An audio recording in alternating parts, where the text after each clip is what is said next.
नमस्कार, 10 बजे की खबरों में आपका स्वागत है। मैं हूं अंजलि इस्टवाल। शुरुआत करते हैं सीबीएसई के इम्तिहानों के साथ। 12वीं की परीक्षा को लेकर अब फैसला हो गया है कि ये नहीं होंगी। प्रधानमंत्री मोदी के साथ एक अहम बैठक हुई। ये एक उच्च स्तरीय बैठक थी और उसके बाद इसे रद्द करने का फैसला लिया गया। बैठक में पीएम ने कहा कि छात्रों की सुरक्षा ही सबसे अहम है, उन्हें परीक्षा देने के लिए मजबूर नहीं किया जा सकता है। इस बीच खबर यह भी आ रही है कि आईसीएसई बोर्ड ने भी 12वीं की परीक्षा रद्द कर दी है। सरकार ने पहले ही कहा था कि इस पर 1 जून को फैसला लिया जाएगा। सरकार को सुप्रीम कोर्ट में 3 जून को इस मामले पर जवाब भी देना है। लेकिन इस सब के बीच कुछ बड़े सवाल भी खड़े हो जाते हैं इस मुद्दे में। पहला तो ये कि अब आगे छात्रों के मूल्यांकन की प्रक्रिया क्या होगी, यानी कि इवैल्यूएशन कैसे किया जाएगा। दूसरा ये कि बाकी के राज्यों के बोर्ड के इम्तिहान अगर हो गए तो एक राज्य और दूसरे राज्य के छात्रों की तुलना आपस में कैसे होगी। तीसरा ये कि प्रतियोगी परीक्षाएं यानी कि कॉम्पिटिटिव टेस्ट जो हैं उसमें बैठने की योग्यता आखिर कैसे मापी जाएंगी। तो ये कुछ बड़े सवाल हैं जो इस वक्त इसके साथ खड़े हो चुके हैं।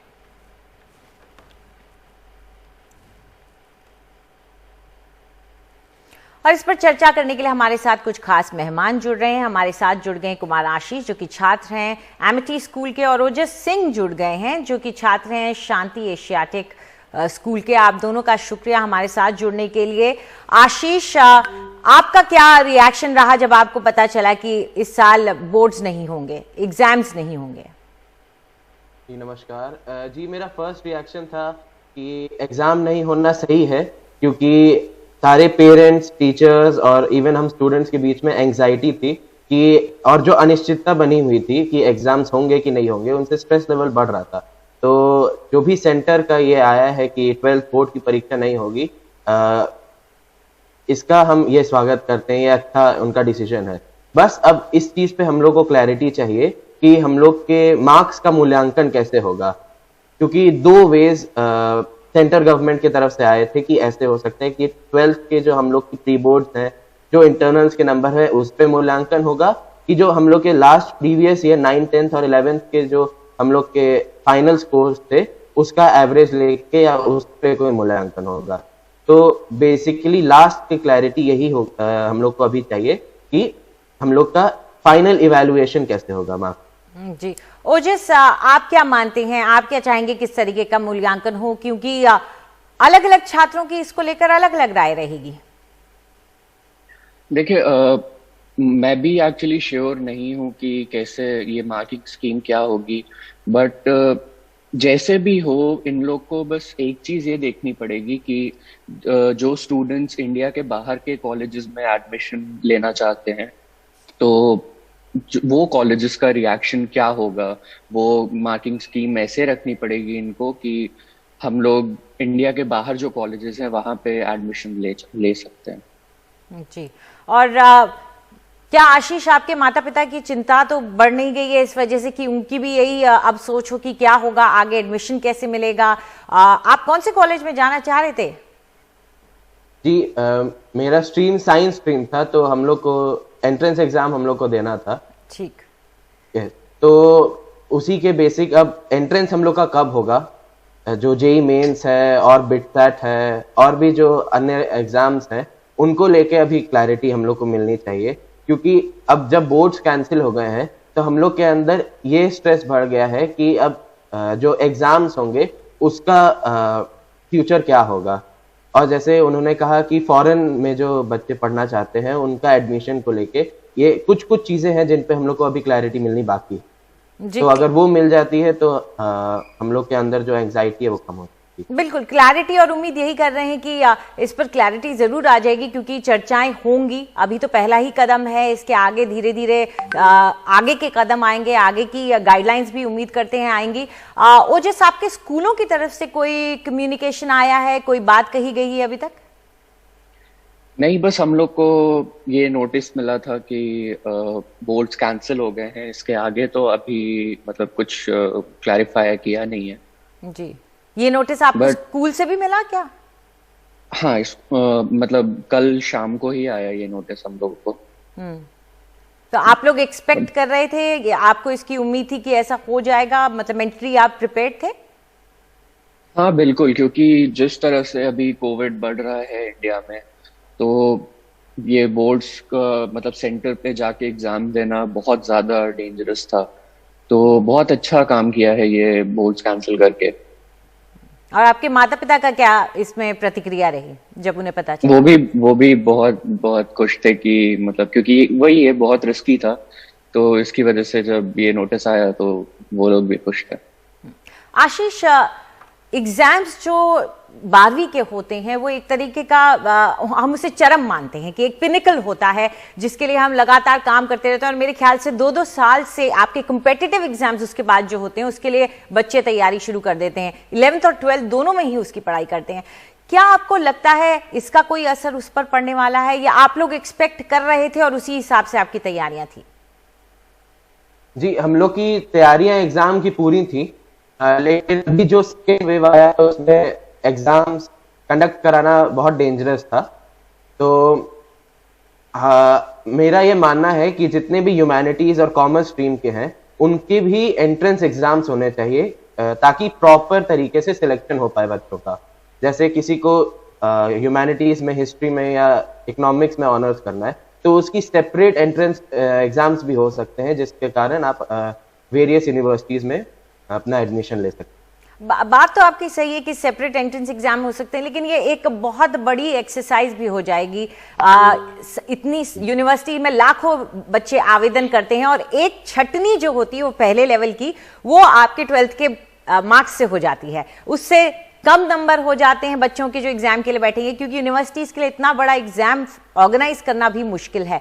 ओजस, आपका एम बाहर जाने का था, या आपकी नजर में अगर दिक्कतें आती हैं तो आपने भारत की यूनिवर्सिटीज के बारे में भी कुछ सोच रखा था, और अब आप अपनी प्लानिंग को किस तरीके से मॉडिफाई करेंगे इस नए इंफॉर्मेशन के साथ?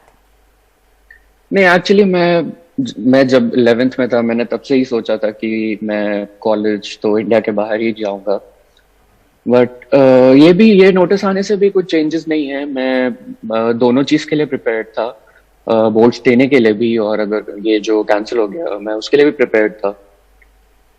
काफी आप लोगों से यानी कि एक्सपेक्टेशंस थी कि इसके लिए भी तैयार रहें, उसके लिए भी तैयार रखें, और मेरे ख्याल से सही कह रहे थे आशीष भी कि एंजाइटी, चिंता वो बढ़ जाती है। चलिए, हमारे साथ एक छात्र और जुड़ रहे हैं, आर्यन कोहली आ गए हैं अब जीडी गोयनका स्कूल के। आर्यन, हमसे बात करने के लिए शुक्रिया। हमारे साथ जो 2 पहले मेहमान जुड़े हुए हैं वो तो एक तरह से रिलीफ महसूस कर रहे हैं, उनके पेरेंट्स भी रिलीफ महसूस कर रहे हैं कि एग्जाम नहीं हो रहा। आपकी पहली प्रतिक्रिया क्या थी जब आपको पता चला कि अब एग्जाम नहीं होगा? जैसे मेरे को पता चला कि अब एग्जाम नहीं हो रहा, मेरे दोस्तों ने मेरे को बताया कि एकदम से एग्जाम कैंसिल हो गए हैं, न्यूज़ में आया, तो एक थोड़ा बहुत तो रिलीफ था कि अब बड़ा बोर्ड का टेंशन हट गया है। बट लाइक फिर दिमाग में ये भी ख्याल आ रहा था कि अब अपने डिज़ायर्ड कॉलेज में हमारा एडमिशन कैसे होएगा। अब वो जो प्रोसेस था एक मेरिट के बेस पे एडमिशन का, अब वो हैम्पर हो गया है। सो लाइक अब वही प्रॉब्लम है कि एडमिशन अपने जिसका डिज़ायर्ड कॉलेज था उसमें एडमिशन की दिक्कत है। बट लाइक आई नो कि वो कुछ निकालेंगे, कोई ना कोई ऑल्टरनेटिव, CBSE कुछ तो निकालेगी एडमिशन का। बट या अब एक वो है दिमाग में कि अब एडमिशन कैसे होएगा। बिल्कुल, एक थोड़ा सा असमंजस की स्थिति तो अभी कुछ वक्त के लिए शायद आप लोगों के लिए बनी रहेगी, जब तक कोई बात बताई नहीं जाती कि आगे कैसे बढ़ेंगे। लेकिन आर्यन, आपके स्कूल की तरफ से अब तक क्या कहा गया है, क्योंकि अब तक स्कूलों में भी शायद ज्यादा इस बात को लेकर के कुछ साफ नहीं हो पाया है, उनको भी क्लैरिटी नहीं मिली है? हाँ जी, अभी तक कुछ नहीं कहा है मेरे स्कूल वालों ने। Like I mean GD Goenka, so अभी तक कुछ क्लैरिटी नहीं मिली है कि अब आगे क्या होएगा एंड अब कैसे प्रोसेस क्या करना है। But I am sure they will tell us about it. जी, और आपकी प्लानिंग क्या थी, क्या करेंगे आगे, और इससे कोई फर्क पड़ेगा उस प्लानिंग में? फर्क बहुत पड़ेगा। मैं पूरी 12th मैंने काफ़ी पढ़ाई करी थी, यही मेरिट बेसिस पे सोच के कि मैं लाइक बोर्ड एग्जाम्स होंगे एंड मेरे को इस पर्टिकुलर स्कोर से ऊपर स्कोर करना है। एंड अब ऑब्वियसली बोर्ड्स नहीं हो रहे तो उस पर फ़र्क भी पड़ेगा ही। एंड अब देखते हैं कि वो क्या करेंगे, एंड उस हिसाब से भी मैं अब प्रिपरेशन में भी फ़र्क पड़ेगा मेरी। But I have to adapt to it. बिल्कुल। आशीष, कहीं ना कहीं मेरे ख्याल से एक प्रतिस्पर्धा जो होती है, जिसे हम कम्पिटिटिवनेस कहते हैं, आपस में जो होती है छात्रों के, और एक तरह से आप उससे फीड ऑफ करके आगे बढ़ते भी हैं। इस साल, पिछले साल जो स्थिति रही है उससे कहीं ना कहीं बच्चों के पढ़ने के तरीके और इस तरह की प्रतिस्पर्धा पर कुछ असर तो शायद पड़ा होगा आप लोगों पर। जी जी जी, ऑनलाइन स्टडीज और फिजिकल स्टडीज में बहुत बड़ा एक डिफरेंस हम लोग को पता चला पिछले साल पढ़ के पूरा 12th। और जितने भी हम लोग की कॉम्पिटिटिव एग्जाम्स की प्रिपरेशन थी वो भी एक डिफरेंट लेवल में हुई। जो 11th में हुआ और जो 12th में हुआ उसमें बहुत बड़ा डिफरेंस था। तो और जो अभी एग्जाम्स कैंसिल हुए हैं उससे श्योरली आगे कॉम्पिटिटिव एग्जाम्स में कंपटीशन का लेवल और बढ़ेगा। जी, और ओजस, आपको क्या लगता है कि जो पैंडेमिक का असर पड़ा है एग्जाम्स के ऊपर, अगर आप ग्लोबली देखें पूरे दुनिया में जिस तरह के असर पड़ रहे हैं, उसमें भारत को साथ रखने में और उसको कहीं ना कहीं लेवल प्लेइंग फील्ड रखने के लिए अपने स्टूडेंट्स के लिए क्या करना चाहिए? नहीं, एक्चुअली मैं ये चीज तो प्राउडली कह सकता हूँ कि मेरे स्कूल ने कोप अप किया था ये स्टार्टिंग से ही। तो ऑनलाइन क्लासेस, ऑनलाइन एग्जाम्स, ये सब बहुत अच्छे से हो रहे थे। तो एग्जाम्स ये बोर्ड्स के लिए भी अब आगे जो भी करना है ये स्कूल्स और सीबीएसई कोप अप कर ही लेगा बाहर के यूनिवर्सिटीज के साथ। बिल्कुल, और कहीं ना कहीं इन सब बातों का ख्याल जरूर रखना पड़ेगा क्योंकि छात्र बहुत हैं। हर छात्र की अपनी कुछ इच्छाएं होती हैं, कुछ एम्बिशंस होती हैं, कुछ महत्वाकांक्षाएं होती हैं, और वो सब वो पा पाएं, यही हम चाहेंगे, और पैंडेमिक का इस पर असर ना पड़े। आप सब हमारे साथ जुड़े, इसके लिए शुक्रिया, और आप सबको बेस्ट ऑफ लक कहेंगे। लेकिन आप बने रहिएगा क्योंकि एक अभी छोटा सा ब्रेक लेंगे, लौटेंगे तो जारी रहेगा। सीबीएसई के इम्तिहान नहीं होंगे और इस पर चर्चा करने के लिए हमारे साथ कुछ छात्र जुड़ गए हैं। हमारे साथ हैं कुमार आशीष जो कि छात्र हैं एमएटी स्कूल के, ओजस सिंह हैं शांति एशियाटिक स्कूल से, और आर्यन कोहली हैं जो कि जीडीएन गोयनका स्कूल से हैं। आर्यन, हम लोग ये चर्चा कर रहे थे कि अगर छात्र बाहर जाने की प्लानिंग कर रहे हैं या फिर टॉप कॉलेजेस में एडमिशन लेना चाहते हैं, चाहे दिल्ली यूनिवर्सिटी के हों या मुंबई यूनिवर्सिटी में जाना चाहते हों, तो उनके लिए अब थोड़ी सी स्थिति असमंजस वाली हो जाएगी, इवन उनके लिए भी जो कंपेटिटिव एग्जाम्स में बैठना चाहते हैं। हाँ जी, बिल्कुल हो जाएगी, क्योंकि अब जो कंपेटिटिवनेस वाला जो मेरिट की बेसिस पे था वो तो बिल्कुल ख़त्म ही हो गया है। एंड अब जिनको बाहर भी जाना है उनको भी जो अपने 12th के रिजल्ट्स के ऊपर बाहर जाना था, अब उनके लिए भी थोड़ी दिक्कत हो जाएगी और ज़्यादा। एंड अब जो टॉप कॉलेजेस की जो कट ऑफ जाती थी हाई बेसिस पे, अब आई डोंट नो अब वो सीबीएसई किस हिसाब से करेंगे, या कट ऑफ नीचे करेंगे या क्या करेंगे, बट अब कंपैरेटिवली पहले के हिसाब से अब थोड़ा ज़्यादा डिफिकल्ट हो गया है जिनको बाहर भी जाना था और जिनके हाई एस्पिरेशंस। ओजस, पिछले साल भी कुछ बदलाव करने पड़े थे इवैल्यूएशंस को लेकर के, क्या उससे आपकी जानकारी में आपके जो दोस्त थे या सीनियर्स थे उनको कुछ इम्पैक्ट पड़ा था? नहीं, मेरे सीनियर्स को एक्चुअली ऐसा मतलब इतना कुछ ज्यादा इम्पैक्ट नहीं पड़ा था, बट हम लोगों के लिए एक्चुअली अभी कुछ भी क्लैरिटी है नहीं, तो कुछ बोल नहीं सकते अभी। बिल्कुल, ये बात सही है। आशीष, आप क्या मानते हैं कि किस तरह का जो सिस्टम रहेगा इवैल्यूएशन का आपको, आप लोगों के लिए मूल्यांकन करने के लिए, वो सबसे बेहतरीन रहेगा?